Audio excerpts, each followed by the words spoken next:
The Witch and the Eggs. The first egg appeared the morning after my grandmother died. It was just sitting there, right outside our front door. A small, white egg. Perfect. Unbroken. At first, we thought nothing of it. Maybe a chicken laid it there. But then the second one came. And the third. Every morning, a new egg. My mother told us not to touch them. Someone is leaving them on purpose, she said. And it's not for anything good. I was just a kid back then, about 10 years old. I didn't understand why she was so afraid. It was just an egg. But my grandmother had always warned us about witches. She used to say they could put a soul inside an egg. Trap it there forever. I didn't believe in witches. Until the night the knocking started. It was past midnight when I heard it. Knock. Knock. Knock. Soft at first. Slow. Like someone barely tapping on the door. My parents were asleep, but I was wide awake. Listen. Knock. Knock. Knock. It went on for a long time. Too long. I wanted to check, but my body wouldn't move. It was like something was holding me down. I squeezed my eyes shut and forced myself to sleep. The next morning, there were 3 eggs on the doorstep.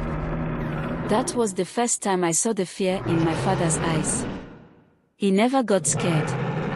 But when he saw those eggs, he grabbed a broom and swept them far away from the house. He didn't say a word.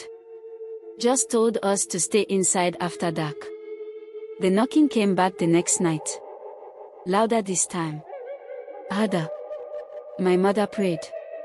My father sat by the door with a machete. None of us slept.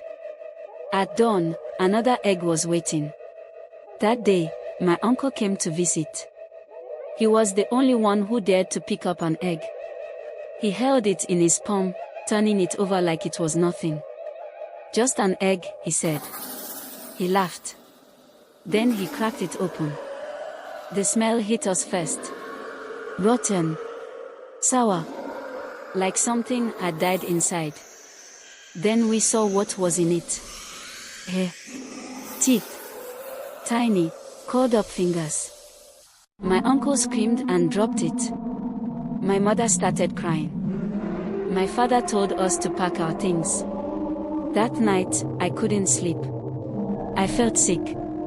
Scared.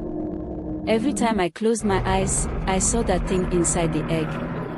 And then, at exactly 2 a.m., the knocking started again. Knock. Knock. Knock. But this time, it wasn't coming from the front door. It was coming from my bedroom window. I turned my head slowly. And there she was. The witch. A thin, old woman with long, stringy hair. Her skin was too pale, almost gray. Her eyes were wide, black, and empty. And she was smiling.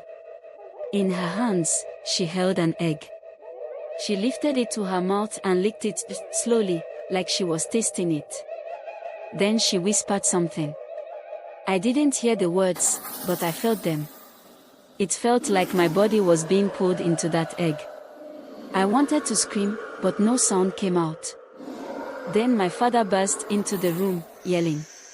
He threw something at the window, red powder, the kind my grandmother used to use for protection. The witch hissed, her smile twisting into something horrible. Then she disappeared into the darkness. The next morning, the eggs were gone. No more knocking. No more witch. We moved away soon after. My father never spoke about that night. But my mother told me the truth years later. The eggs were meant for you, she said. She was trying to take you. I still don't know what would have happened if my father hadn't come in that night. And I don't want to know. But sometimes, when I wake up in the middle of the night, I swear I can hear it. Knock. Knock. Knock. If you made it this far, hit like and subscribe for more creepy stories. Have you ever seen something you couldn't explain? Tell me in the comments.